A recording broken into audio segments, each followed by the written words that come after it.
Hello guys! Magluluto po uli ako ngayon at may isi-share ako sa inyo na recipe. Simple recipe. Ito po yung pork tenderloin salpikaw. So, na-miss kong magluto nito. Pero dati po ang niluluto ko ay beef salpikaw. So, this time, ang nabili ko po ay pork tenderloin. So, try po natin ito. At ito po ay isi-share ko po sa inyo. Ipapakita ko po sa inyo ang recipe, ang ingredients. Wait lang po. Ito na po guys, yan po, kinat ko na po into cubes. Ito po yung nabili ko na pork tenderloin.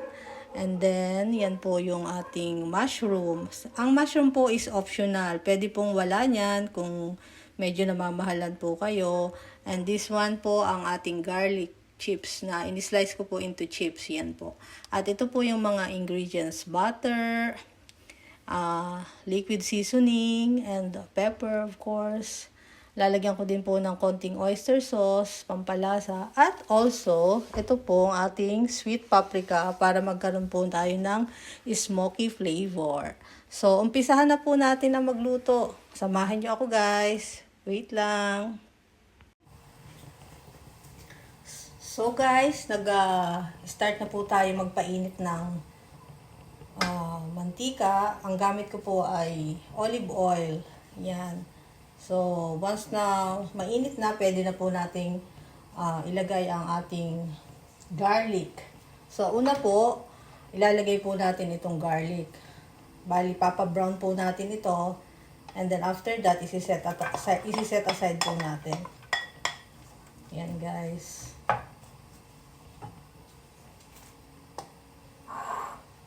Ngayon po, ito pong aking minarinate na pork tenderloin.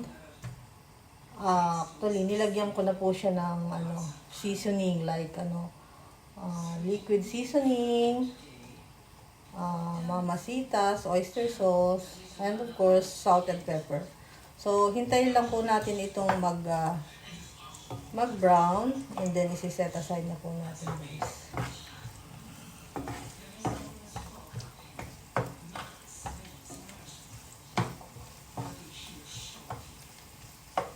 Okay, wait lang po natin mag-brown.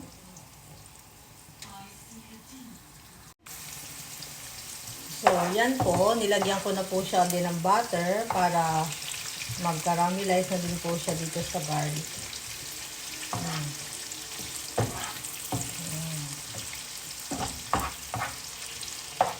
Then after that, pag medyo nag-brown na po siya, isi-set aside na po natin ang garlic. So, this time guys, nagsangkot siya na ako ng garlic at in-slice ko po yan ng maninipis. And then, dinagdagan ko na rin po siya ng butter. So, it's up to you po kung gusto niyo ng mas maraming butter, mas masarap. So, atin na pong isi-set aside yan. Tatanggalin na po natin sa kawali. And then, after that, ilalagay naman po natin yung pork. Ayan guys.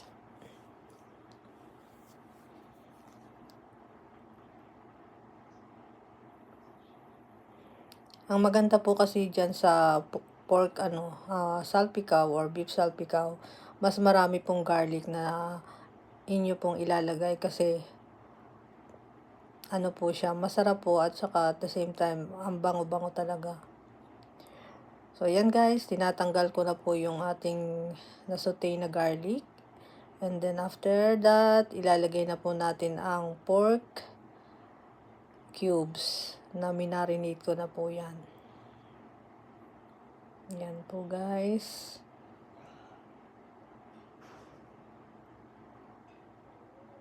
So, kayo na po ang bahalang magdagdag ng mga seasoning like salt and pepper. Pero ako po, hindi na po ako naglagay ng salt kasi marami na po akong inilagay na pampalasa like oyster sauce at saka po liquid seasoning. So, tansya-tansya lang po at baka po naman dumami or umalat po yung ating food na niluluto.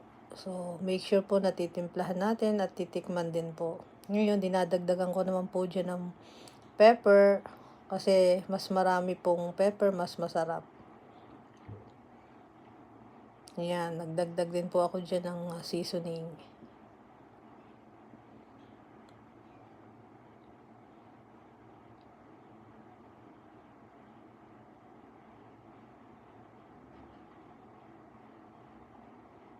Later po, once na ano na po, anong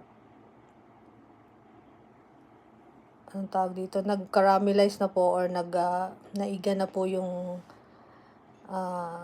sabaw, kasi po nagtutubig po kasi yung yung karne. So make sure po na hayaan lang po nating kumulo siya hanggang sa lumambot yung karne, at once na thick na po yung ating sauce ng yung sabaw, ay ready na po yan. So sa ngayon eto na po siya. Na po, kumunti na po yung sabaw niya, at yan po. Malapit na po yung maluto, guys. Try nyo pong magluto nito sa house. At, for sure magugustuhan po ng family nyo. As in, masarap po siya. Ngayon, ako po ay naggisa din po ng mushroom. Ang mushroom naman po ay optional naman po. Pwede naman pong wala.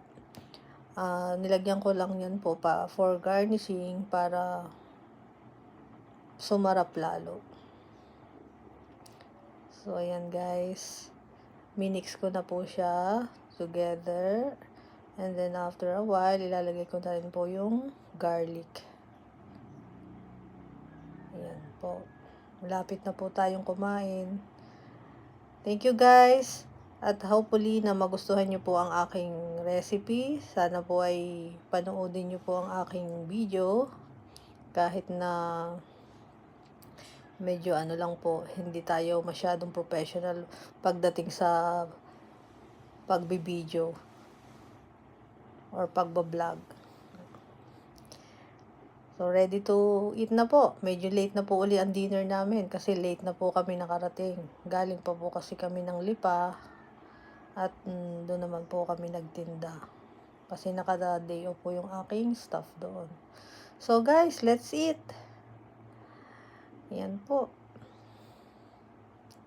Hope you like it po, guys. Ayan.